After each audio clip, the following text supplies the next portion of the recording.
Nak hidupkan hati, hal-hal keduniaan, hal makin tidak boleh hidupkan hati kita. Cuba bercakap hal kematian. Cuba bercakap hal akhirat. Cuba bercakap hal syurga neraka. Cepat kita terasa degupan jantung kencang. Betul tak? Orang boleh berubah kerana hal kematian.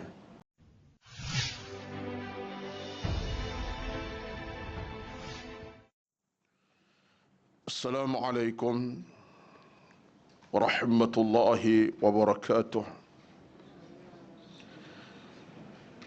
Innal hamdalillah nahmaduhu wa nasta'inuhu wa nastahdihi wa nastaghfiruh. Wa na'udzu billahi min shururi anfusina wa min sayyiati a'malina. Man yahdihillahu fala mudilla lahu wa man yudlil fala hadiya lahu. Asyhadu an la ilaha illallah wahdahu la syarika lahu. وأشهد أن محمدا عبده ورسوله صلاة وسلاما على حبيبنا المصطفى صلى الله عليه وسلم وعلى آله من اهتدى. ربنا افتح بيننا وبين قومنا بالحق وأنت خير الفاتحين. اللهم أحسن عاقبتنا في الأمور كلها وأجرنا من خزي الدنيا وعذاب الآخرة. اللهم زدنا ولا تنقصنا وأكرمنا ولا تهنا وأعطنا ولا تحرمنا وآثرنا ولا تؤثر علينا وارضنا وارض عنا. اللهم نسألك رضاك والجنة ونعوذ بك من سخطك والنار. اللهم رب يسر أمورنا ولا تعسر علينا إنك أنت العليم الحكيم. لا إله إلا أنت سبحانك إنا كنا من الظالمين. اللهم رب اشرح لي صدري ويسر لي أمري واحلل عقدة من لساني يفقه قولي يا رب العالمين. أما بعد، أعوذ بالله من الشيطان الرجيم. بسم الله الرحمن الرحيم. والذين جاهدوا فينا لنهدينهم سبلنا وإن الله لمع المحسنين. Yang bermaksud, dan sesiapa yang berusaha dan berjuang di jalan kami, kami akan berikan mereka petunjuk dan jalan-jalan yang lain akan dibuka seluas-luasnya. Sesungguhnya Allah Subhanahu wa taala bersama dengan orang-orang yang baik ataupun al-muhsinun di kalangan mereka. Surah Al-Ankabut ayat 69. Sadaqallahul Azim. Yang berbahagia dan dihormati pengurusi dan seluruh dan kuasa pengurusan Kuliah Duha Masjid Al-Falah UAJ 9, dan yang dikasihi, yang dihormati pastinya seluruh kehadiran para jamaah di pagi yang penuh barakah ini. Pertama-tama, alhamdulillah, kita merafak syukur pada Allah Subhanahu wa taala dapat kita berhimpun, berkumpul dan bertemu dalam majlis yang penuh barakah ini. Mudah-mudahan inilah di antara catatan amal soleh kita yang kita akan bawa nanti untuk bertemu Allah Subhanahu wa taala, yang akan mengumpulkan kita di depan Allah dalam keadaan sempurna amal dan iman kita. Amin ya rabbal alamin. Alhamdulillah, pada pagi ini, tapi nampak di tengah kuasa tak ramai dah ni. Saya difahamkan ada yang sedang berkursus di Eldas, ada maklumat sampai itu. Ya, kat Salwa tak ada kursus, tapi alhamdulillah kehadiran para jamaah ramai, segala pengurusi tidak ada bersama, menandakan betapa tuan-tuan dan puan-puan menyahut dan menyambut program yang dilangsungkan ini, walaupun ada ketika di kuasa tidak bersama di atas faktor-faktor yang tertentu, tapi tuan-tuan puan-puan tetap kekal hadir meraihkan majlis ilmu yang berkat. Alhamdulillah. Tuan-tuan puan-puan semua, alhamdulillah di pagi ini kita akan bersama membuka dan membilik kitab barulah, ya, dan untuk pengajian di kuliah duha di Masjid Al-Falah ini baru mic nampak clear sikit. Terima kasih technician belakang, dia buka suara sikit. Okey. Untuk makluman yang dah lama tu tahu sangatlah, yang baru-baru hadir dalam tempoh beberapa kebelakangan ini mungkin tak tahu, ini merupakan kitab yang ketiga lah saya berada di majlis ilmu di Al-Falah ini. Kitab yang pertama adalah tulisan saya sendiri, iaitu Akhirat First. Saya sendiri, catatan kata-kata Bestari yang dikumpulkan, dibukukan atas tajuk Akhirat First. Buku merah tu. Siapa yang lama tu dia tahulah, ya. Selesai. Hampir-hampir 2 tahun juga nak selesai. Kemudian kitab yang kedua yang baru kita tamatkan bulan yang lalu, iaitulah kitab yang cukup besar harga nilainya, di antara kitab yang dikira sebagai turath ataupun ilmu yang dikarang tulis oleh Al-Imam Nawawi, dari kitab yang bertajuk, siapa ingat? Ya, Adab Pembaca Al-Quran. Kemudian selesai, dan ini merupakan buku yang ketiga. Tidak buku saya, buku pertama buku saya, yang kedua Imam Nawawi. Yang ketiga ini adalah kitab yang dikumpulkan, diolah, disempurnakan tulisannya secara lebih baik, yang dipetik daripada karya besar seorang tokoh ilmuwan yang terkenal. Kita perkenalkan sedikit, itu Imam Al-Qurtubi rahmatullahi alaihi, yang meninggal tahun 671 Hijrah. Meninggal tahun 671 Hijrah. Maknanya dah berapa lama meninggal tu? Ya, kita sekarang 1445 Hijrah. Tuan kira sendirilah, dah ratusan tahun almarhum, al-alim, al-alamah Al-Imam Qurtubi meninggal kita, dan beliau telah mengarang kitab tentang tajuk kematian dan hari akhirat. Kitab kita pegang sekarang ini merupakan olahan semula dalam bentuk yang begitu cantik dan menarik, yang ditajukkan oleh pengarang, yang ditajukkan oleh panel editor Halirah, iaitulah Jalan Sahala Menuju Syurga, One Way to Paradise. Itu tajuknya. Pengarang asal kitab siapa tadi? Al-Imam Al-Qurtubi. Meninggal tahun 671 Hijrah. Saya bila sebut ini bukan apa, nak sebut pada tuan-tuan harga sebuah perjalanan ulama kita dalam ilmu. Mereka telah meninggal hampir kurang 1000 tahun, tetapi tulisan mereka segar dan mekar di tengah-tengah masyarakat sampai hari ini.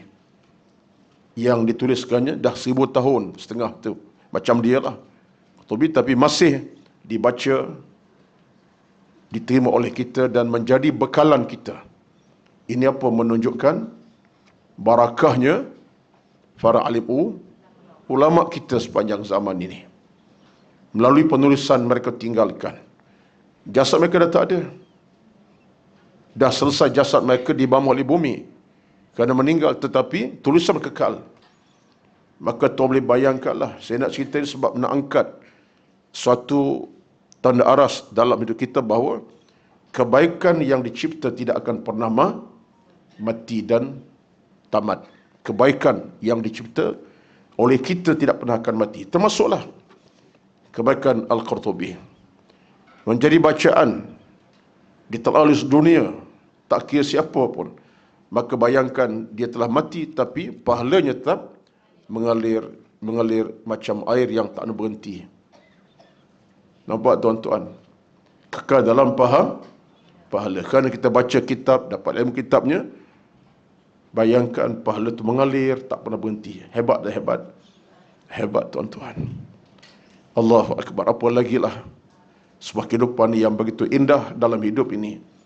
Orang telah tiada, pahala tetap kekal sampai bila-bila. Maknanya kebaikan kita selepas kita mati tidak akan mati. Ini peluang kita semua. Bukan saja Al-Qurtubi lah, dia memanglah tokoh besar dengan segala-gala ilmu dalam dadanya. Fiqh pun dia, hadis pun dia, Quran pun dia. Tapi kita ni, walaupun tidaklah sehebat itu, tak sampai tahap itu, tapi ingat tuan-tuan, kalau kita meninggalkan kebaikan, sekalipun kecil, dia berkebaikan. Orang akan mengamalkannya, menerimanya. Kita pun dapat pahala yang sama. InsyaAllah itu tidak banyak, tapi tetap. Sebab kebaikan tidak pernah akan mati, sekalipun jasad orang telah mati. Jadi kita kena ambil peluang lah. Nak cipta kebaikan. Ustaz nak karang kitab, tak mampu memanglah. Tak mampu dah kita karang kitabnya. Saya pun ada 2-3 kitab pun, bukan besar sangat pun. Tapi jadi pahala lah insyaAllah. Tapi kita tak mampu karang kitab. Ada banyak kita boleh buat dalam hidup kita, yang menjadi bekalan kita sebab kita mati. Saya minta puan fikirlah macam mana nak tinggal bekalan supaya kekal. Walau kita dah mati, tapi ia tetap hidup dan subur. Saya ingat banyak kita boleh buat sebenarnya. Banyak kita boleh buat. Cara yang paling mudah dan simple. Simple macam pun dalam agama tidak simple. Simple dari pandangan kita. Dalam bab sedekah derma sebagai contoh. Nak menulis tak mampu. Betul tak? Tulis juga tapi catatan nota tu lah. Belum tentu apa ni kekal, kukuh hilang, ya. Okeylah tu. Nak tulis kitab tak mampu. Tangan yang sama buatlah kebaikan yang banyak. Contohnya dengan derma menyumbang. Ini saya sebut ini sebagai satu bekalan kita bersama. Takkanlah kita nak bekalan selepas kita mati, nak kan? Nak tuan-tuan. Nyawa terhenti setakat itulah. Kita bicara kematian hari ini ni. Tetapi kita nak selepas kita mati ada benda yang kekal abadi. Barakahnya, rahmatnya. Walaupun dah ratus tahun kita mati. Contoh yang paling simple sekarang ialah atas tangan yang sama nak menulis tak boleh. Nak tulis buku tak dapat. Tangan yang sama, tuan-tuan boleh menyumbang contohnya. Derma, sedekah, infak, wakaf harta. Untuk apa? Untuk tujuan-tujuan kebaikan. Ada masjid nak direnovationkan, direnovatekan. Tambah binaan bangunan. Baru ke lama ke nak tahu binaan contohnya. Yang lama direnovatekan untuk lebih baik. Yang baru, yang barulah. Kita segera ambil peluang. Jangan kedekut dan bakhil sekadar kita rasa nak beri. Dah, kita fikir maksimum. Kita maksimum kita beri apa? Contohnya maksimum kita boleh beri, katalah contoh 1,000. 1,000 jangan Masya Allah. Nilainya dah kita mampu 1,000, 1,000. Tengok maksimum kita mampu. Sebab itu bekalan kekal kita. Ada orang tanya saya tentang soal kebajikan ni. Ustaz, kalau Ustaz sebut tentang infak, saya dah infak. Saya pernah infak sekian-sekian. Tapi saya bimbang Ustaz, satu hari datang, saya infak ke masjid, masjid tu hari runtuh. Bina baru. Ajar macam mana saya punya sumbangan, takat tu. Jangan bimbang, buat dulu. Allah tu maha kaya. Allah takkan padam catat amal kita. Jangan fikirlah masjid tu nanti saya sumbang 100 tahun nanti hilang ke, kena bah ke banjir ke. Jangan fikir macam tu. Kita buat kebajikan kerana Allah. Allah tidak sia-siakan kerja kita tu. Walaupun masjid dah runtuh ke, binaan baru naik, jangan bimbang. Sebab Allah SWT Tuhan yang maha adil dengan hambanya. Catatan tidak akan mati. Walaupun nampak macam fizikal dah hilang bangunannya. Sepernah sombang katalah 1 juta. Ya, sampai naik bombong masjid kerana saya. Tiba-tiba masjid runtuh, buat yang baru. InsyaAllah, jangan fikir lebih pada batas yang kita fikir ialah aku buat kerana Allah Azza wa Jalla. Itulah merupakan hal yang boleh berikan keselamatan. Jadi yang penting ialah amal kita jelas. Dalam hidup ini kita nak berbakti dan bakti kita itu kekal.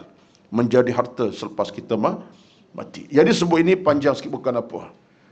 Nak sebut kepada tuan-tuan berkatnya para alim ulama kita rahmatullahi alaihi. Dan kalau tidak kerana mereka yang telah meninggalkan pesaka peninggalan dalam tulisan sebegini, kita mungkin tak tercapai banyak perkara dalam bab ilmu. Betul tak? Tak tercapai banyak benda dalam bab ilmu. Kita jahil mungkin, tak faham mungkin. Tapi alhamdulillah, dengan sebab barakahnya ilmu para alim ulama, sampai pagi ini kita masih menikmati catatan daripada kitab Al-Imam Al-Qurtubi yang meninggal tahun 671 Hijrah. Moga-moga Allah Subhanahu wa taala pun berikan kita kekuatan yang sama. Kita nak meninggalkan sesuatu legasi yang bersifat ilmu, amal soleh dan iman. Bukan nama semata-mata nama. Ada orang yang tinggal legasi nama, tak cukup. Kita nak tinggal legasi amal dan ilmu. Nama tak cukup. Walaupun nama kita harum di persada orang ramai. Saat kita mati, orang sebut nama kita. Bagus nama kita. Cantik nama kita kerana orang kenal baik kita. Tapi tak cukup. Yang kita tinggal legasi amal. Yang kita tinggal ialah sesuatu yang bernama amalan. Mudah-mudahan kita akan tergolong-golongan yang disabdakan Nabi SAW. Idza mata ibnu Adam inqata'a amaluhu illa min thalathin. Bila manusia meninggal dunia sahaja, akan terputus semua urusannya kecuali 3 yang tak putus. Kata Nabi, bila kita meninggal dunia sahaja, akan terputus semua urusan kecuali 3 yang tak akan putus. Apa dia yang tak akan putus? Yang pertama, waladin salihin yad'u lahu, anak salih doakan kepada ibu bapa yang telah meninggal. Yang kedua, sadaqatin jariyatin, amal jariah yang kita buat. Ini sebagai contoh sedekah tadi lah.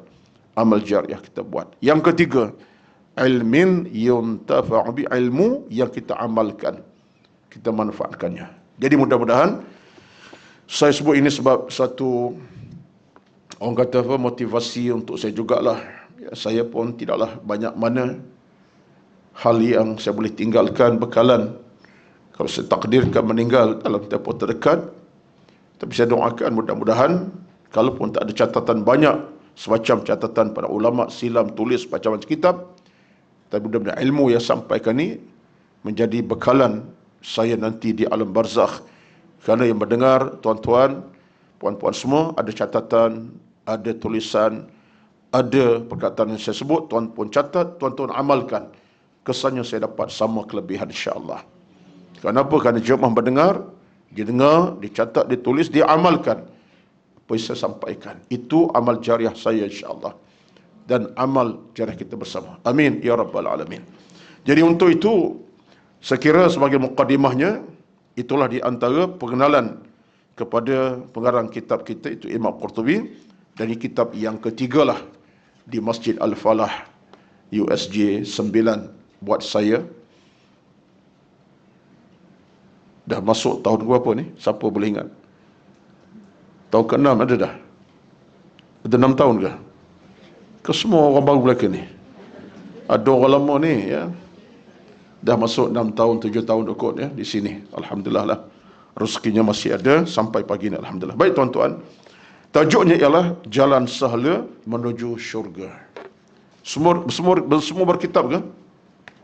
Majoriti berkitab ya. Baguslah, tahniah lah. Dah habis. Habis dah. Tak dapat lagi kalau nak dapat tambahan. Tak apalah, insyaAllah pengurusan akan cuba dapatkan. Yang pentingnya ialah, kalau ada orang tanya saya, Ustaz, berkitab perlu ke tidak? Saya kata, milik kitab perlu. Miliki kitab satu perkara yang perlu.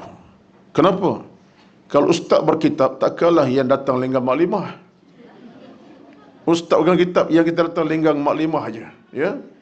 Tak kena lah. Kalau Ustaz tak ada kitab, tuan tak kitab bersalah. Itu yang pertama. Yang keduanya ialah, kenapa kita perlu? Kerana ia adalah bacaan yang pasti kepada kita. Boleh semak, boleh baca, boleh tengok, boleh kelih, boleh nampak. Kelih tu maknanya orang Kelantan tu, kelih tu kan, lama tak bercakap, sebutlah sikit jarang-jarang. Nampak, tengok, kelih. Kelih tu mana tengok, boleh kelih, boleh nampak depan kita. Yang ketiganya ialah, kita bila bukan kelih, ya, kelih tu balik. Ni kelih tengok, baik. Tolak Kelantan sikit. Baik. Yang ketiganya, kenapa berkitab? Kerana bila kita berkitab ni, kata para alim ulama, ia lebih dekat kepada kita.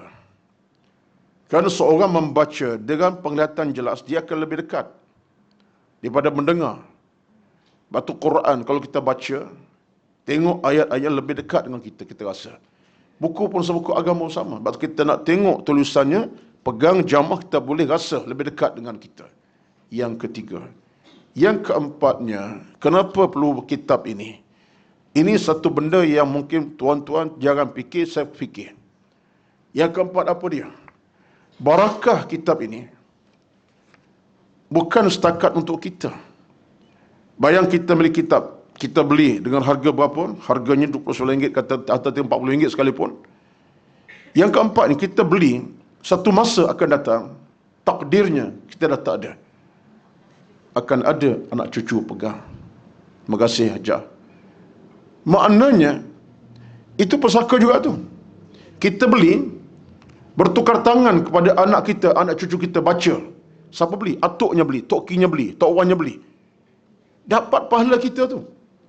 Kerana kitab ini berlega di tangan anak cucu kita kemudian. Adalah pembacanya, dia insya-Allah. Dah 10 tahun, 20 tahun, siapa beli? Tok wan dulu yang beli.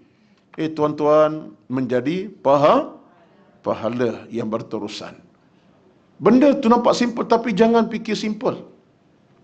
Sebab itulah satu kebaikan kita buat atas nama kitab ke apa sahaja, walaupun simple, tapi ada orang mewarisi kemudiannya, kita dapat pahala yang berterusan. Usah pergi pada kitab yang besar sangatlah. Surah Yasin, yang harga berapa sen, berapa ringgit tu? RM2.50 satu surah Yasin tu kan. Kita beli, letak di masjid. RM2.50 ya, yang surah Yasin terjemah dadakan sekarang mudah murah tu. Beli saja, letak di masjid. Kita beli kerana apa? Nak pahala, insya-Allah aku nak baca, kemudian tinggalkan. Siapa yang pegang kemudian, kita yang belikan, letak di masjid, dapat pahala. Mengalir tuan-tuan. Jadi yang keempat ialah kitab ini kita beli, kemudian takdir kita dah tak ada, yang warisi anak cucu kita kemudian. Tok Wan, Tok Ki beli, CD-nya beli dulu.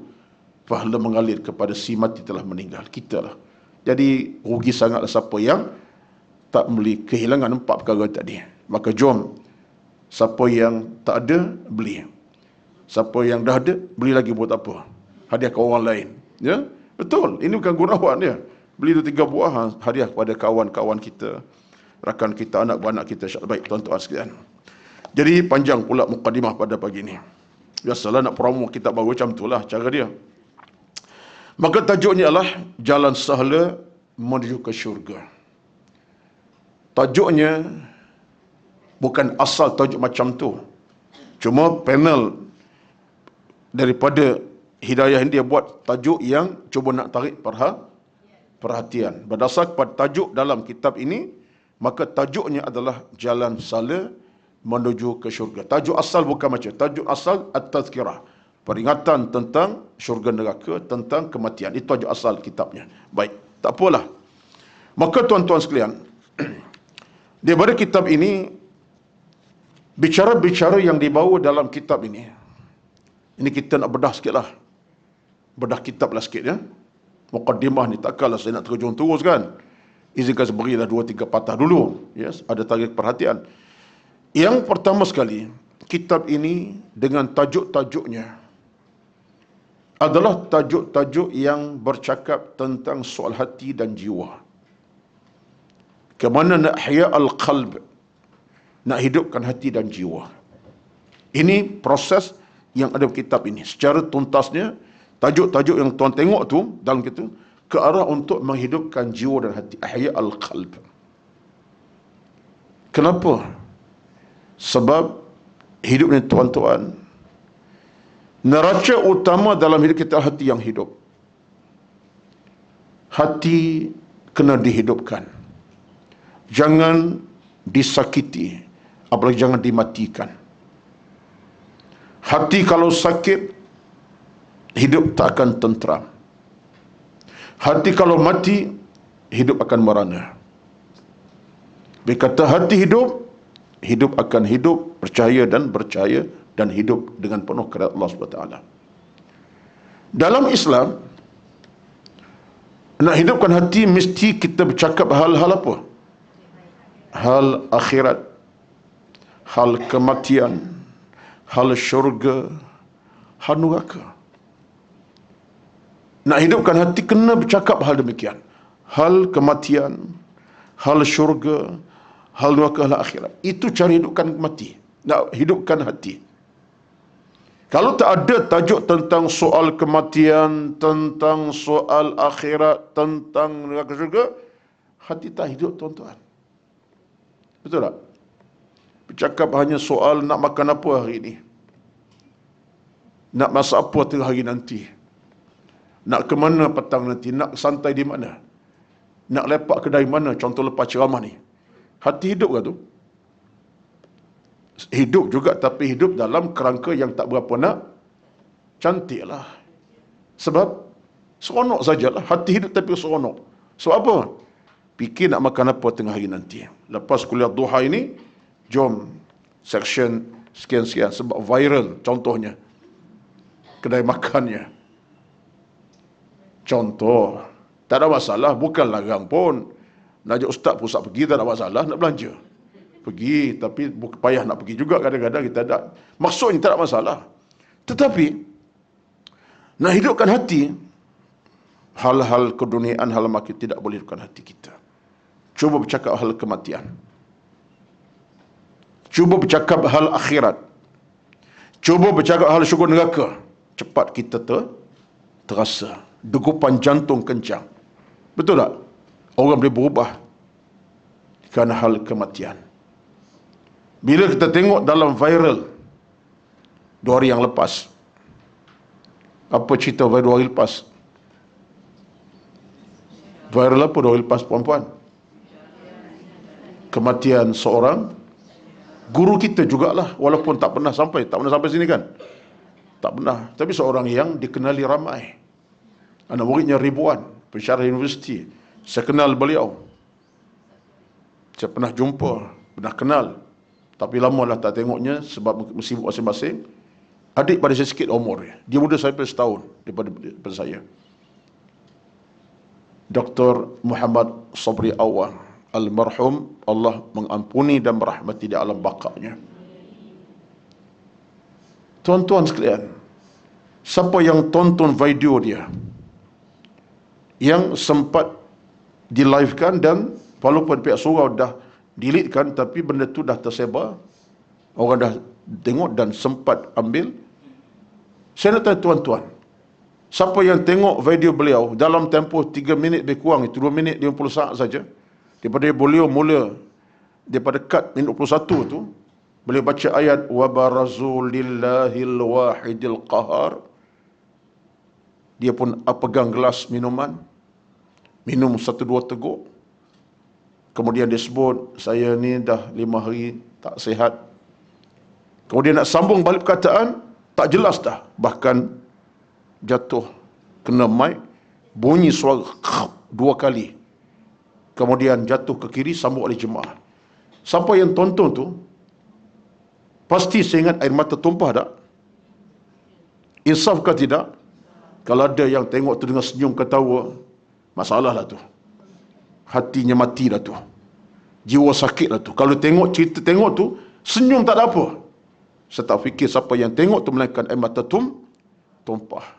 Berdegup jantung kita. Dentum-dentam jantung kita. Sebab tengok real.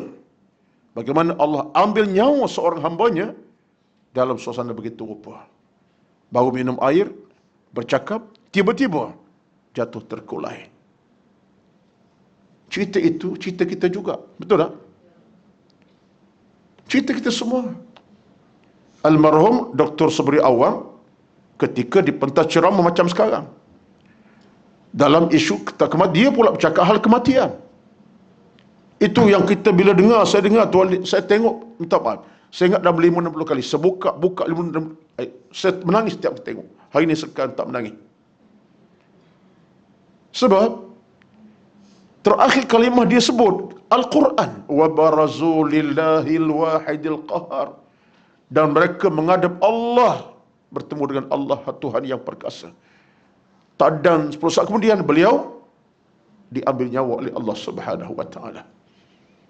Hati mana yang tidak bergetar? Hati mana tak menangis bila tengok cerita macam ni, tuan? Betul tak? Allah boleh insaf. Saya fikir semua kita insaf. Allahu Akbar. Allah Maha Kaya. Allah Maha Berkuasa. Ini kerja Allah, kerja manusia.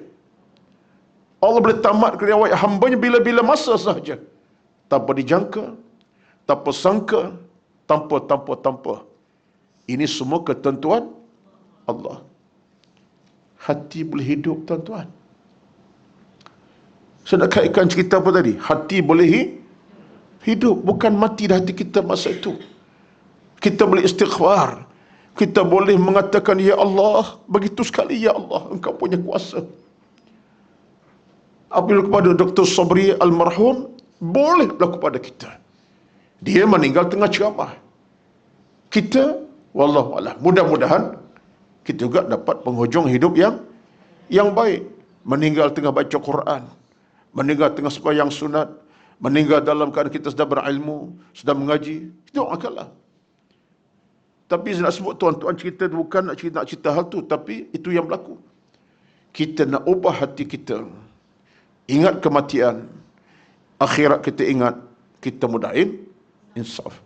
Maka di sini, dalam kitab ini, Al-Qurtubi dijelaskan hal-hal kematian, akhirat, ziarah kubur, tentang soal-soal malaikat maut macam-macam. Semua untuk hidupkan hati. Yang kedua, kitab ini kemana dibawa sebenarnya kepada kita hidup mengaji ni. Saya harap inilah di antara kitab yang boleh kita ambil sebagai panduanlah kepada kita nanti. Saya harap, saya doa mudah saya pun kekal dalam ceramah-ceramah ini untuk 2 bulan, 2 minggu sekali, 2 bulanan ini. Kehadiran para jemaah pun datang ramai. Alhamdulillah, kita nak baca bersama. Saya harap itu yang saya dapat, tuan-tuan dapat. Kedua, kitab ini di samping untuk hidupkan hati, pengarang kitab cuba menekankan tentang hakikat sebuah kehidupan beragama. Dalam tajuk ini semuanya bercakap tentang isu nak sebut hakikat beragama. Macam mana kita hidup ini mesti ada kekuatan iman dan agama. Hidup tidak boleh kosong daripada ilmu dan agama, tidak boleh. Hidup ini, tuan-tuan, kena diisi dengan ilmu yang cukup, agama yang cukup. Itulah kehidupan. Tak boleh hidup yang kosong. Hidup yang kosong mana hidup yang tak ada matlamat, tak ada tujuan. Itu dia yang kosong. Tapi hidup kita mesti ada matlamat dan tujuan yang murni. Kitab ini bercakap tentang soal bagaimana nak bina hidup yang bermatlamat. Maka dibicara dalam kita tentang soal kubur, tentang soal ibadat, soal kematian, alam barzakh, cerita malaikat maut macam-macam, untuk mengajak kita supaya mengisi hidup dengan ilmu dan amal. Yang kedua. Yang ketiga, Kitab ini datang dengan tujuan untuk apa? Untuk ingatkan kita, kita semua yang baca kitab ini insya-Allah, betapa hidup ini ada penyudahnya, ada kesudahannya. Innal hayata laha nihayatuha. Hidup ini ada penyudahnya, ada penutupnya. Sesuatu yang bermula ada penutup tak? Ada penyudahnya. Tak mungkin permulaan ada, tak ada penutup, tak ada mungkin. Kita ni ada penyudahnya, penutupnya. Dan kita cuba nak cerita bahawa setiap kehidupan kita ini ada penyudah, penutupnya. Itu apa dia? Kematian. Bukan takat kematian. Penyudah yang paling akhir ialah menghadap Allah Subhanahu Wa Taala. Tolong betulkan. Sebab ada orang sebut penyudah hidup mati. Tak betul lagi. Penyudah pada hidup bertemu dengan Allah. Liqa Rabb. Bertemu Allah Azza wa Jalla. Itu yang betul. Kalau kita kata penyudah hidup mati, tak tepat. Bukan tak betul. Kurang tepat. Yang betulnya ialah penyudah dalam hidup ialah menghadap Allah Subhanahu Wa Taala. Itu penyudah sebenarnya. Menghadap Tuhan. Iaitu bertemu Allah untuk dihisab, dihakimi, diadili. Nak kata apa lagi? Carilah perkataan sesuai dengannya. Dihisab, ya. Dihakimi, ya. Diadili, ya. Itulah penyudah kita. Tak kira siapa. Mukmin, kufur, baik, jahat, semua akan dihadapkan menghadap Allah Subhanahu Wa Taala. Itu penyudah kehidupan, bukan mati. Betul mati, kita akan bincang nanti insya-Allah. Muqaddimah lagi adalah satu permulaan bagi sebuah kehidupan. Ustaz, macam mana? Ya. Mati adalah permulaan bagi kehidupan yang panjang, yang sebenarnya. Apa ceritanya? Jangan ke mana-mana hingga kitab selesai. Itu saja cara dia. Baik tuan-tuan. Maka tiga perkara tadi merupakan prospek utama kitab ini. Tiga perkara tadi. Prospek utama kitab ini. Yang pertama tadi, untuk hidupkan hati supaya hidup, bukan mati hati kita. Yang kedua, untuk mengisi hidup dengan ilmu dan agama cukup. Yang ketiga, nak cerita tentang penyudah hidup ini adalah kematian menghadap Allah. Ini tiga perkara penting. Tolong catat dalam kitab tu. Tolong di sebelah kiri tu ada ruang kosong, tulis. Antara isi utama kitab ini 1, 2, 3. Kita mengaji kena baca sungguh-sungguh lah. Catat apa yang sebut, catat. Saya berdehem pun, Ustaz berdehem sekejap. Tak catatlah berdehem tu, ya. Maksudnya ialah catat apa yang patut kita boleh catat sebalik apa yang saya syarahkan ini. Tuan-tuan, saya sendiri demi Allah saya sebut pada tuan-tuan, saya tidak akan dapat menyampaikan kitab ini secara tuntas kalau tidak saya tidak juga merujuk kepada tulisan-tulisan yang lain. Saya akan baca, semak dan baca kitab kita untuk menambahkan apa perbincangan dalam kitab yang kita pegang ini. Saya akan cuba insya-Allah. Saya tidak akan ambil sikap mudah, kerana ini saya rasa merupakan rezeki saya juga untuk belajar sesuatu. Saya tidak kata saya mahir, faham segala, tidak. Saya belajar sesuatu dari kitab ini. Saya belajar sesuatu. Bila ceramah, saya belajar sesuatu. Bila saya bercakap, saya dapat sesuatu insya-Allah. Kita sama-sama dapat ilmu berkitab ini, iaitulah jalan sehala menuju ke syurga. Baik. Itu adalah suatu intro. Boleh? Boleh berhenti? Belum lagi? Ada suku jam lagi. Tuan-tuan sekalian. Saya nak ambil juga dalam 2-3 minit. Ustaz ni bila nak masuk buku ni, tak apalah, buku kita pegang lah. Bimbal takkan habiskan hari tua itu. Tunggu. Kalau kita 2 tahun ni, 3 tahun setengah ni insya-Allah. 4 tahun tak tahu. Kitab ada, penceramah dah tak ada, tak tahu. Tengoklah keadaan macam mana. Saya bimbangnya, penceramah ada, kita ada, orang dengar dah tak ada. Itu yang saya bimbangnya. Lebih awal pergi pada penceramah. Sekian dimaklumkan. Ustaz minta kemati awal ke? Taklah siapa-siapa saja. Boleh jadilah, mungkin saya lewat sikit mati, puan-puan dulu.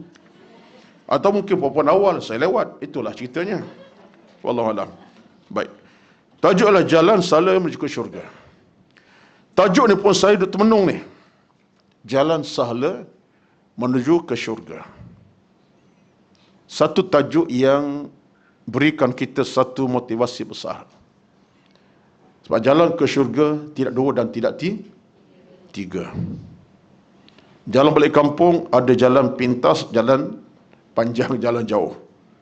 Nak balik ke Kota Baru boleh saja ikut Bentom, masuk Raub sampai Gua Musang. Dia saja terus ikut laluan ke timur, Kuantan, akhirnya sampai ke Kota Terengganu. Betul tak? Nak balik ke Muar Johor pun sama, ada laluan sekian-sekian. Tapi ingat, jalan syurga tak ada jalan pintas. Jalan syurga jalan yang satu, jalan sahala. Susah, payah, banyak halangan, roadblock ke rintangan kena hadapi.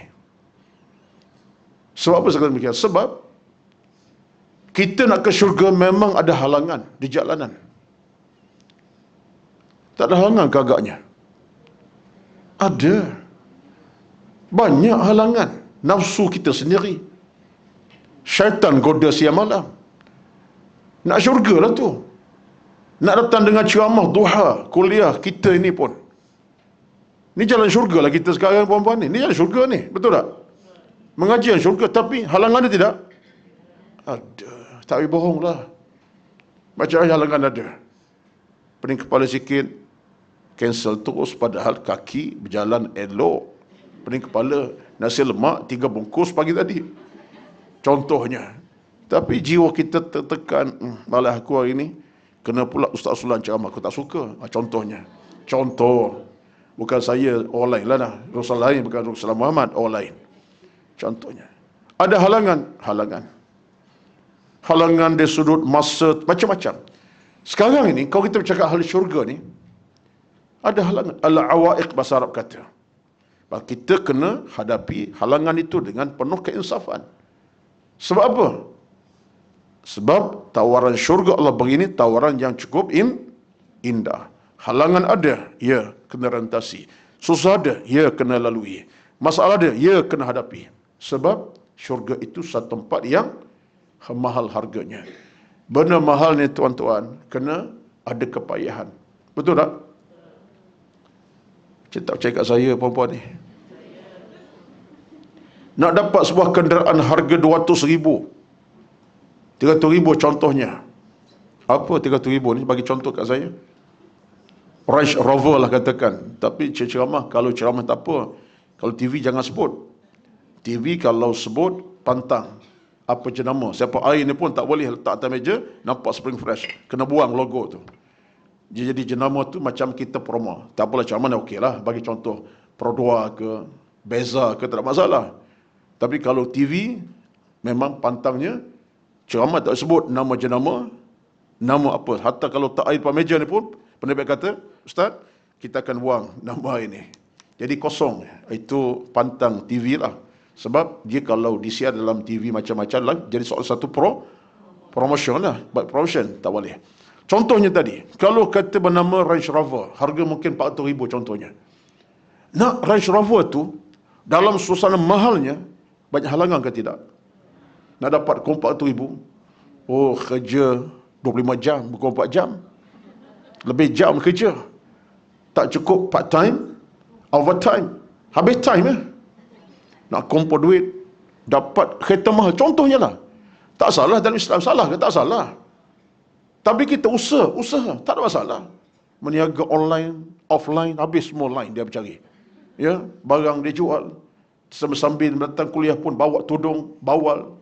Tudung kembung habis dia bawa. Contoh sebab apa nak dapat duit ni? Bukan puan orang lain, kuliah lain. No, di belah-belah utara selatan air. Ya. Kenapa anda begitu sekali bersungguh-sungguh ni? Sebab target saya ustaz, saya nak dapat kereta harga 300 dalam 3 tahun. Contohnya. Tak salah kan? Tak salah. Tapi kita usaha. Letih, penat, susah nak dapat. Akhirnya dapat tidak? Dah kita cekal. Usaha lebih, dapat. Syurga macam itulah juga. Tapi taklah kereta Range Rover sama syurga, tidak. Syurga Allah ni mahal. Letih, penat, susah, payah kena lalui. Nafsu lawan. Syaitan kena tempuh dia. Halang jangan syaitan kita lagi.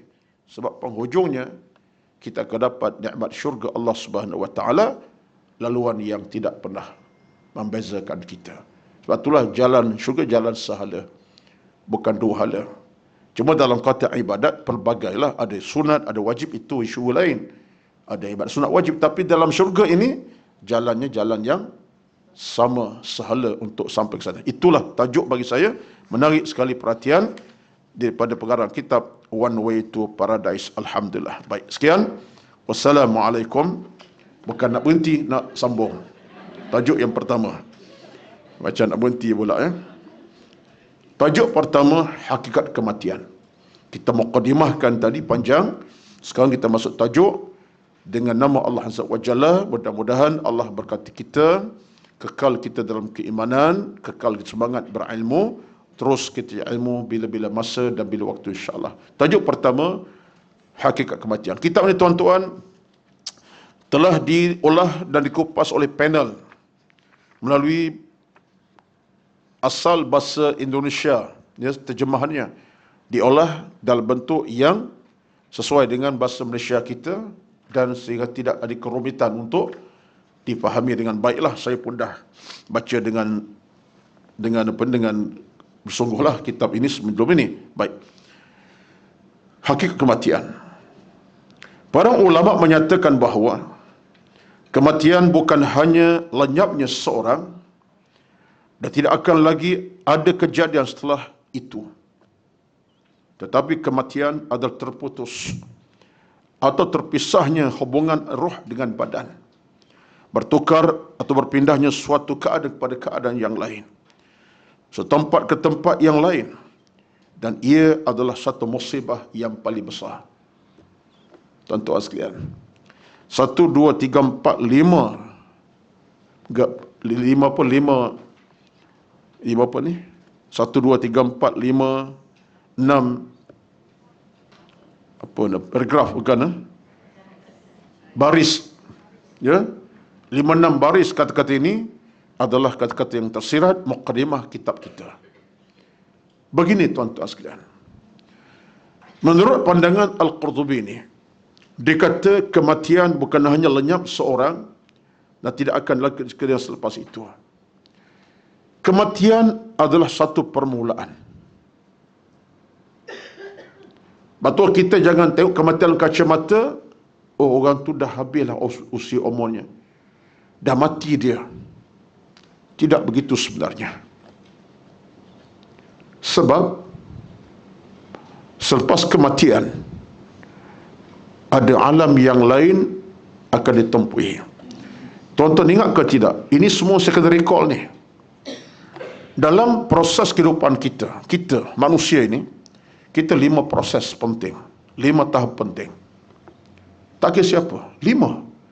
Pertama, kita berada pada peringkat janin. Peringkat janin dalam perut mak kita. Setelah berlakunya perhubungan suami isteri, tercetuslah ikatan dinamakan sebagai air mani, kemudian segumpal darah, kemudian segumpal daging. Nampak tak proses kita punya kejadian? Pertama, peringkat kita adalah peringkat janin. 5. Yang kedua, peringkat ruh. Janin dah mula terbentuk. Allah berikan roh, nyawa pada janin itu. Membesar, membiak dari hari-hari dalam perut seorang ibu rahim, seorang ibu. Peringkat yang kedua. Daripada hari ke hari, bulan ke bulan, berapa lama? 10 hari. Betul tak? Itu peringkat yang kedua. Peringkat yang ketiga, selesai proses janin, roh diubri, membesar perut seorang ibu, rahim ibu. Ketiga, prosesnya apa dia? Peringkat dunia. Lahir ke dunia kita tuan-tuan. Jam 5:30 pagi, hari Isnin 3 bulan Muharram ataupun 1 bulan April. Contohnya. Lahirnya kita ke alam bumi 5:30 pagi, di waktu tenang pagi yang indah. Hari Isnin contohnya lah contoh. Itu peringkat ketiga kita, peringkat dunia. Dan kita terus hidup daripada saat ke minit, minit ke jam, jam ke hari, hari ke minggu, minggu ke bulan, bulan ke bulan, ke tahun, tahun ke tahun. Berapa lama? Allah yang lebih mengetahui tentangnya. Akhirnya, peringkat ketiga tak selesai. Datang peringkat yang keempat. Inilah yang kita nak sebut, iaitu peringkat apa? Alam barzakh. Alam barzakh, kematian. Peringkat pertama, janin. Yang kedua, kita dah selesai. Ruh Allah dah beri. Sampai hari ini tuan-tuan hidup di atas nama rahmat Allah Azza wa Jalla. Peringkat yang ketiga, dunia sekarang. Kita masih hidup lagi sampai hari ini, pagi ini, sekarang ini. Tapi ingat, beberapa detik sampai sekarang, mungkin minit, mungkin jam, mungkin hari, kita tak tahu. Betul tak? Alam keempat kita ialah alam barzakh. Peringkat keempat itu alam kematian. Dan alam kematian tak selesai. Sekalipun mati itu nampak macam selesai dah. Dah tak ada kehidupan. Benar. Kalau kita bertemu alam yang kelima. Batu kematian, kata pengarang kitab, bukan alam menyelenyapkan kita. Tapi alam kelima kita yang pasti, detik yang amat-amat kita takuti, membimbangkan, menakutkan. Iaitu apa dia tuan-tuan?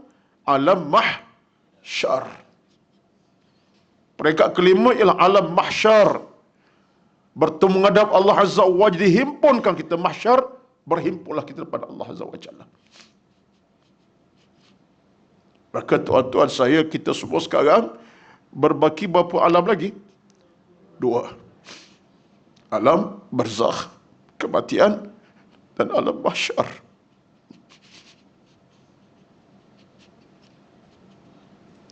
Berapa ramai sudah kalangan rakan taulan kita, termasuk yang viral 2 hari yang lepas, almarhum Dr. Subri Awal. Dia sedang berada di alam yang keempat, alam kematian, alam barzakh. Dan belum selesai lagi itu. Ada alam kelima, alam mahsyar. Yang dah pergi, mereka hanya 1 alam lagi lah. Yang kita belum pergi, 2 alam lagi. Itulah kematian tuan-tuan, bukan satu perkara yang boleh kita ambil mudah. Sebab tu kata pengarang kitab, satu musibah yang paling besar. Tengok wording dia tu. Musibah paling besar. Kenapa pula musibah paling besar? Sebab kalau kematian itu kematian dalam redha Allah, selamat. Kalau kematian tidak dalam redha Allah, dia satu malapetaka. Kalau kematian dalam rahmat Allah, ia satu kebaikan dan satu kebahagiaan bagi si mati. Dan kalau kematian tidak redha Allah, satu malapetaka yang besar.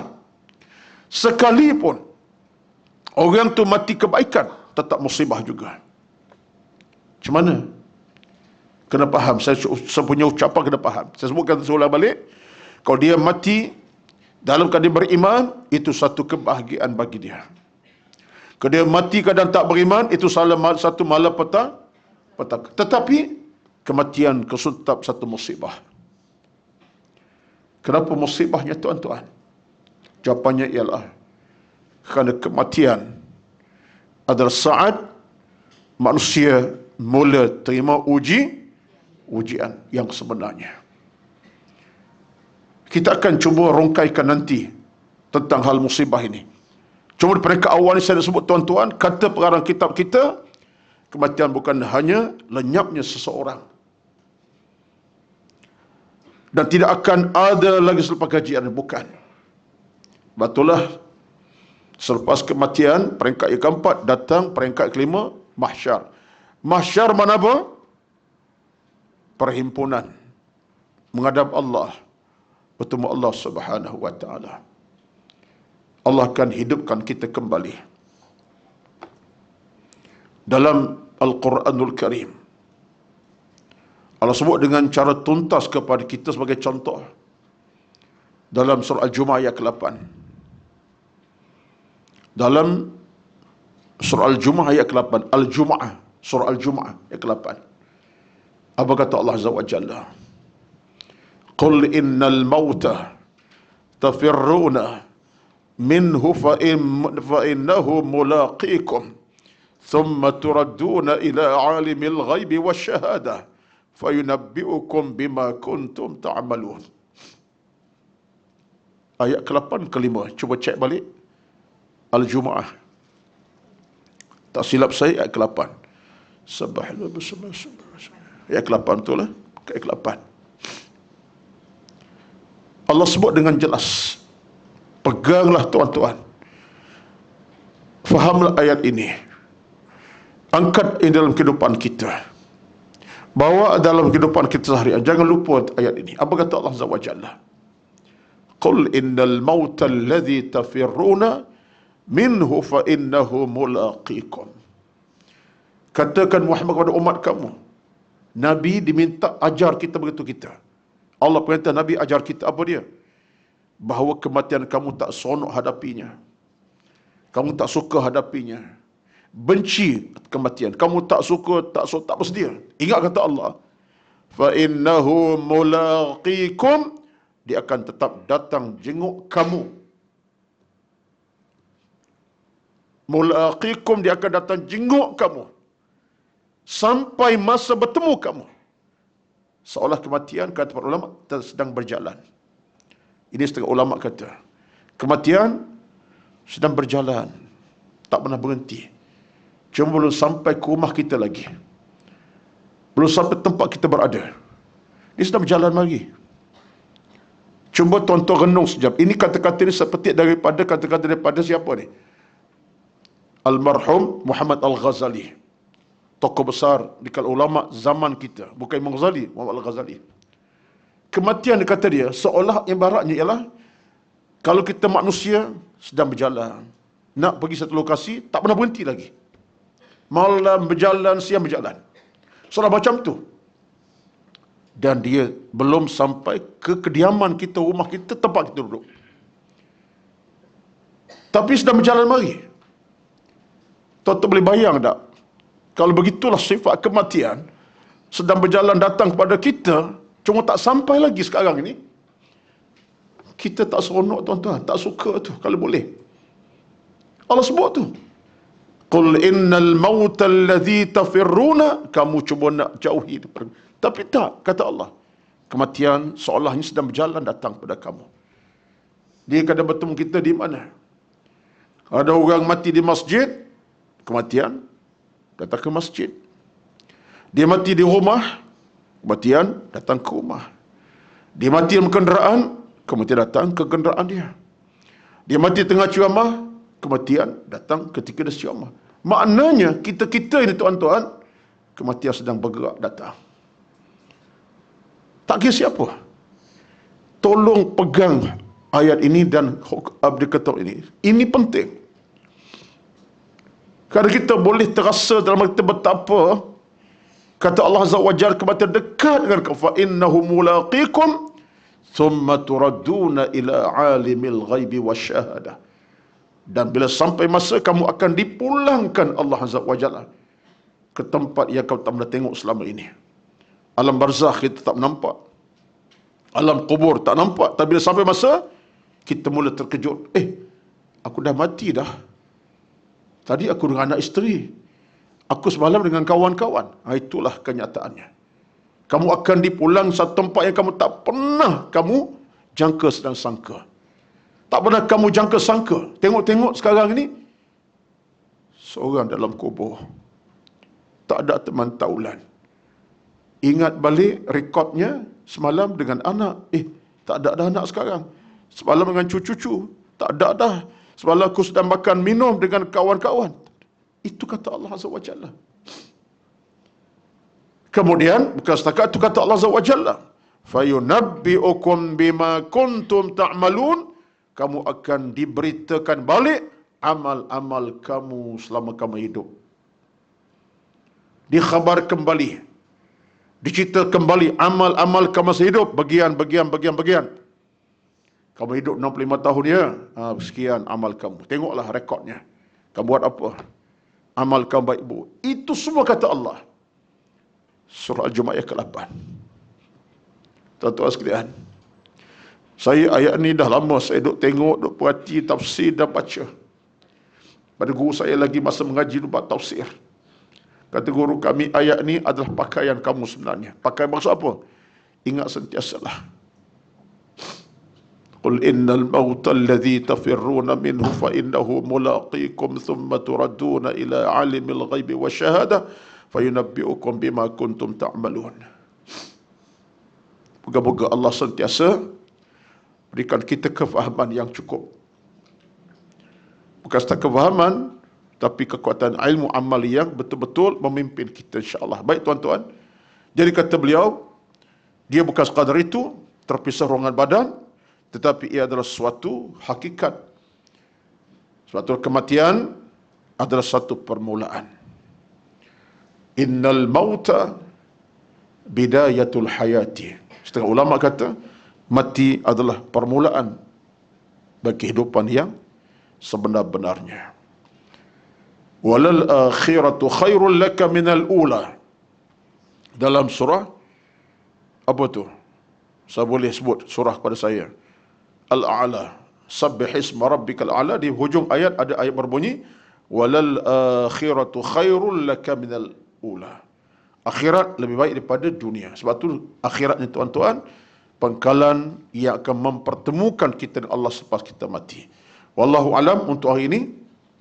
Sekadar itu, saya berhenti di tengah-tengah kemuncak tuan-tuan nak dengar, supaya kita ada perasaan nak dengar balik apa yang kita boleh dengar insya-Allah daripada tafsiran kitab ini.